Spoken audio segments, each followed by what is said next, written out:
Saya ingin menjadikan Wahyu 21 ayat 1 sampai 8 sebagai bacaan sekaligus dasar refleksi untuk menemani Bapak Ibu, pemuda remaja, anak-anak dan lansia yang kekasih untuk mulai menjalani tahun 2025 dan mengisi tahun itu secara bermakna. Ada beberapa poin menarik dari Wahyu 21 ayat 1 sampai 8. Pertama, tempat dari teks itu ada di bab terakhir dari kitab suci orang Kristen yang terdiri dari 66 kitab. Sementara orang Kristen yang berkumpul untuk memahami teks itu di hari pertama tahun baru 2025 berada di awal perjalanan waktu. Jadi semacam ada paradoks antara situasi yang dihadapi gereja, yaitu di awal tahun baru, dengan bacaan yang dijadikan sebagai pijakan, refleksi dan renungan, yaitu di akhir bab dalam keseluruhan kitab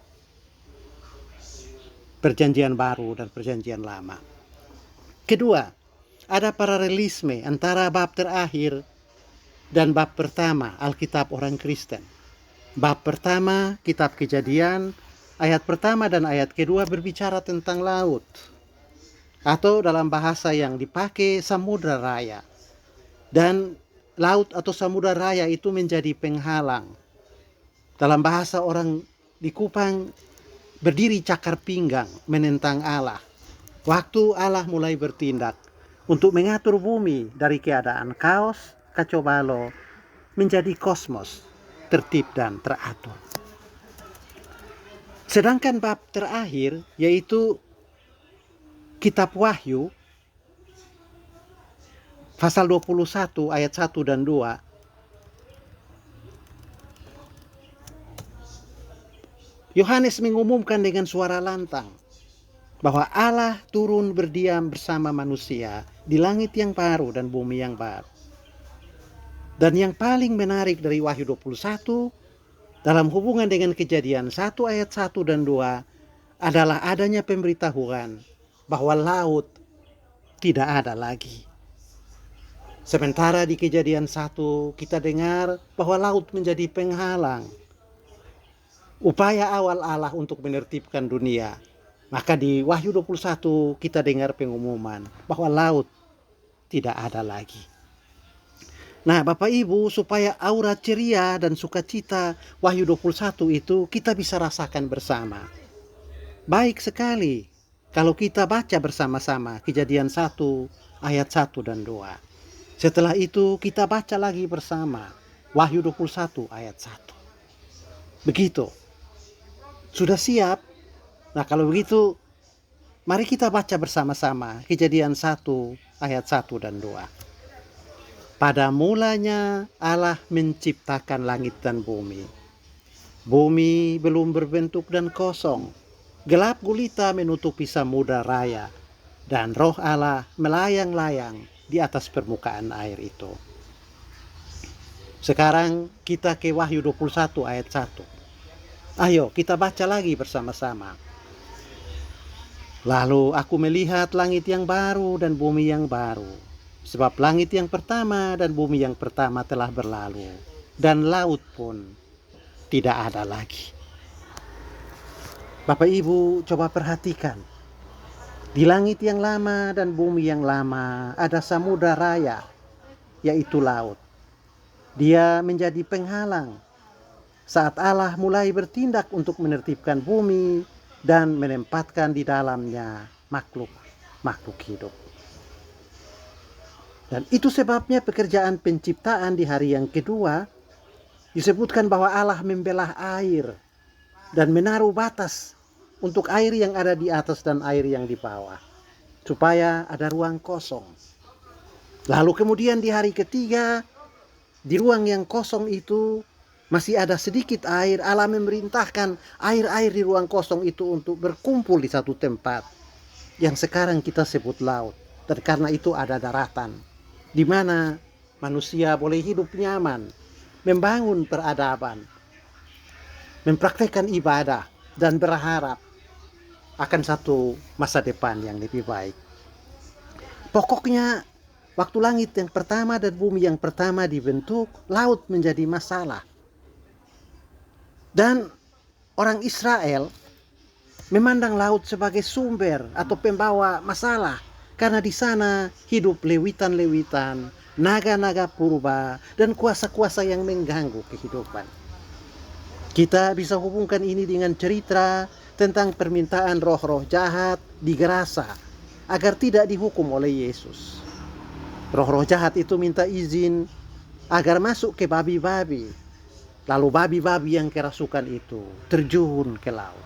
Jadi laut, menurut persepsi orang Israel, adalah tempat sumber perlawanan dan kuasa-kuasa yang menentang kehendak Allah. Bagi kita masa kini termasuk di NTT, laut juga sering dipandang negatif. Kondisi hidup di darat, baik buruknya curah hujan, apakah bakal ada badai atau panas yang menyengat, semuanya ada hubungan dengan bibit siklon yang mulai muncul di laut. Begitu tiap-tiap kali kita dengar ramalan cuaca yang dikeluarkan oleh BMKG. Nah, karena alasan ini, Wahyu 21 membuat para pembaca orang Yahudi dan juga orang-orang NTT menjadi lega ketika mereka mendengar pemberitahuan bahwa di langit yang baru dan bumi yang baru tidak ada lagi laut. Artinya sumber ancaman bagi kehidupan, tempat tinggal kuasa-kuasa yang memberontak terhadap Allah, dan penyebab malapetaka bagi manusia sudah tidak ada lagi. Tentu saja pemberitaan Yohanes di Wahyu 21 ini tidak menyenangkan bagi orang-orang yang hidup dengan mengandalkan laut sebagai sumber mata pencaharian, yaitu para nelayan dan pelaut-pelaut yang mengantar pulaukan penduduk dari satu pulau ke pulau yang lain. Tetapi ini bukan sebuah pemberitaan tentang kenyataan sosial dan geografi. Kalau Yohanes katakan laut tidak ada lagi, ini sebuah pernyataan teologis yang mau menggambarkan bahwa di dunia yang baru tidak ada lagi kuasa, ancaman, atau juga perlawanan yang diberikan kepada Sang Pencipta. Hidup akan menjadi beres. Nah, Bapak Ibu Saudara-saudara, pemuda, remaja, anak-anak dan lansia kasih Tuhan. Semoga sekarang pemilihan bacaan dari bab terakhir Alkitab untuk jemaat yang berkumpul di titik start, yaitu mau mengawali siara di tahun 2025 dan mau mengisi tahun itu secara bermakna, bisa dipahami dengan jelas. Pastilah di titik berangkat ini kita melihat banyak hal sebagai penghalang untuk kita memiliki hidup yang bermakna selama 365 hari ke depan yang kita namakan tahun 2025. Tidak selalu kita mendapatkan keberuntungan dari berita yang kita dengar di media sosial, televisi, pajak penambahan nilai diberitakan akan naik menjadi 12%. Dan itu menjadi masalah bagi masyarakat kelas menengah ke bawah. Naiknya pajak akan berakibat makin mahal biaya hidup dan ongkos pendidikan.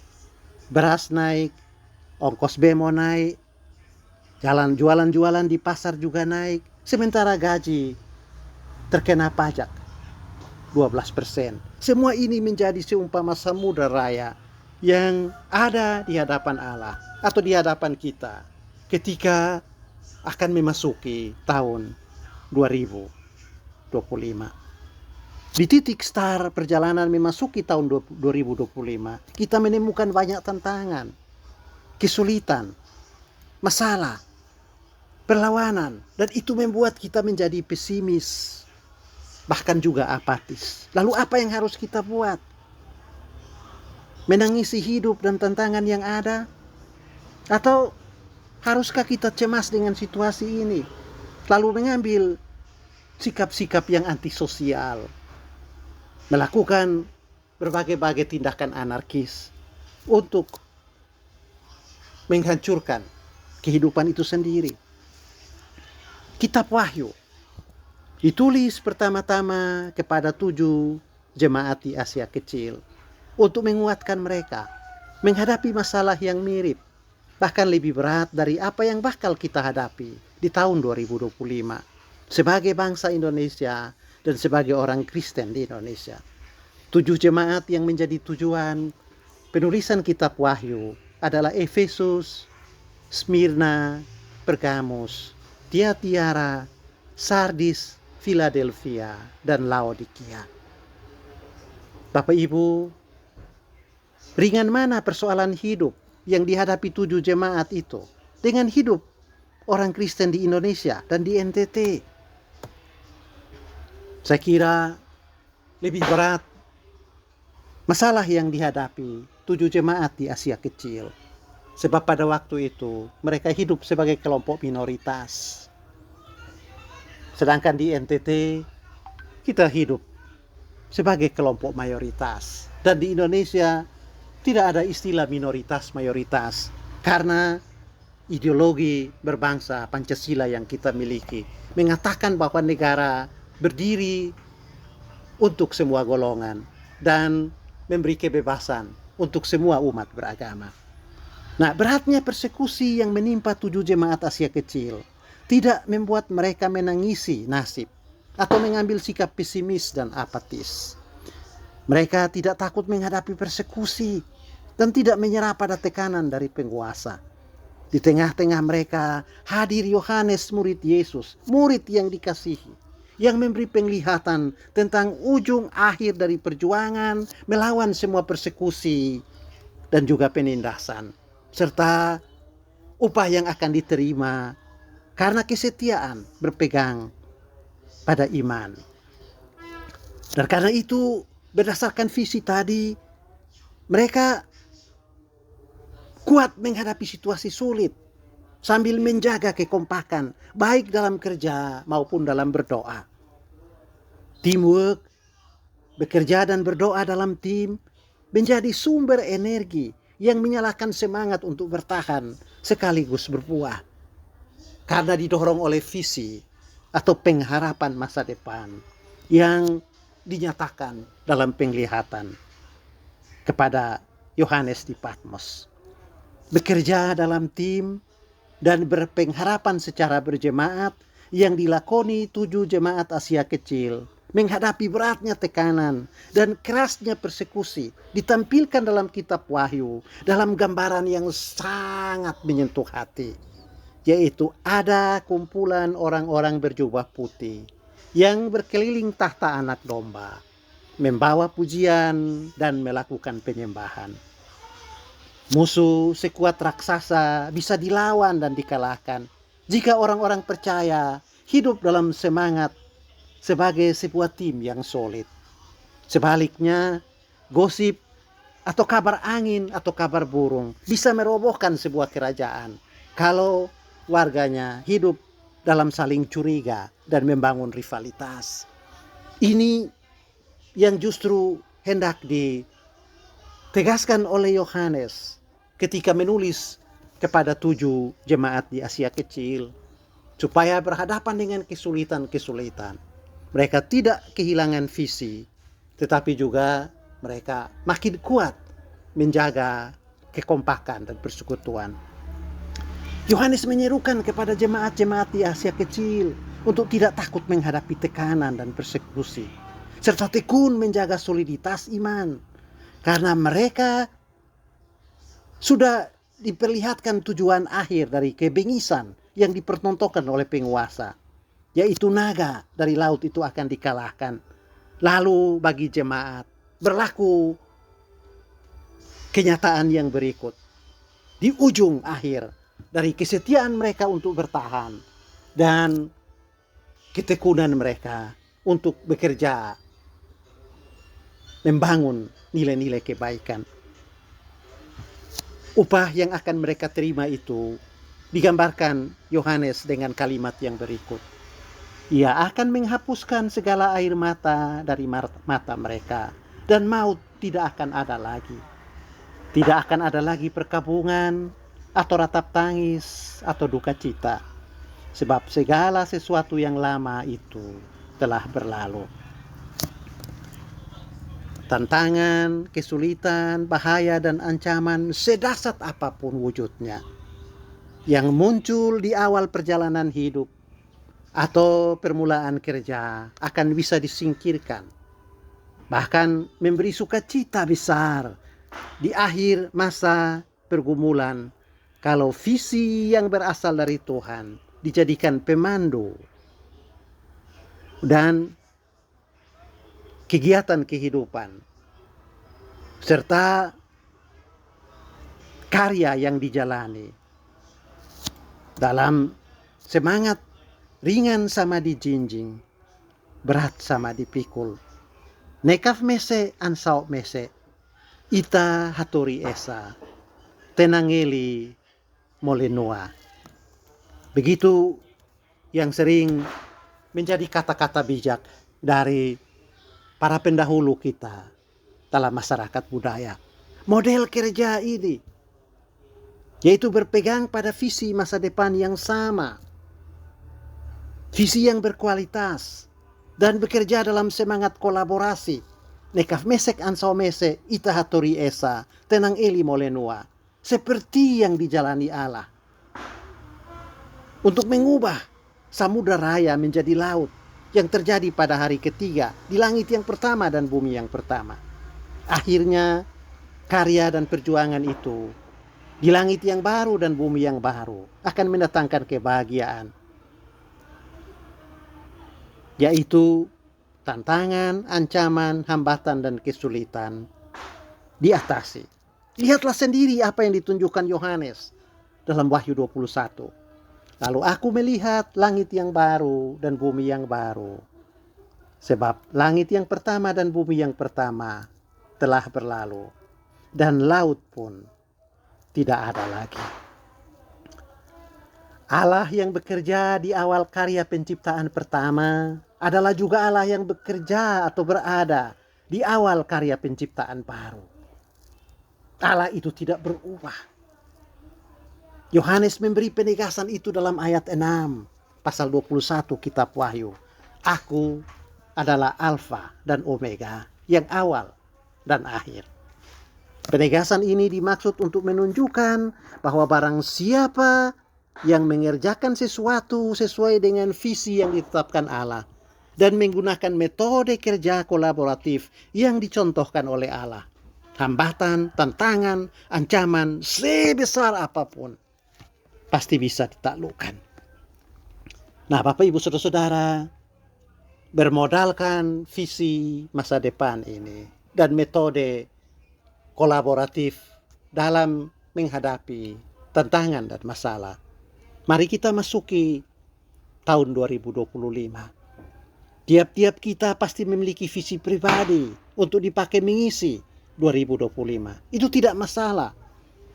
Yang perlu diingat adalah agar visi pribadi itu dijaga supaya berada dalam koridor yang searah dengan visi Allah, yaitu membangun persekutuan yang adil dan damai untuk semua. Selanjutnya juga penting, langkah yang diambil untuk mewujudkan visi itu haruslah seturut dengan metode kerja Allah, yaitu bekerja kolaboratif, ringan sama dijinjing, berat sama dipikul. Mari kita jalani 2025 dengan visi menjadikan diri kita sebagai pribadi yang bermakna dan berkontribusi bagi kekudusan. Bukan sekedar menjadi orang sukses, berpengaruh, dan meraih popularitas. Karena yang suka menawarkan kesuksesan, pengaruh, atau kuasa dan popularitas itu bukan Allah, melainkan iblis. Dan itu dia tawarkan kepada Yesus di ujung puasa 40 hari di padang gurun. Karena itu waspadalah agar tahun 2025 diisi dengan visi kerja dan metode yang ditunjukkan oleh Allah dan bukan visi dan metode yang ditawarkan oleh iblis. Tuhan memberkati kita dengan firman-Nya.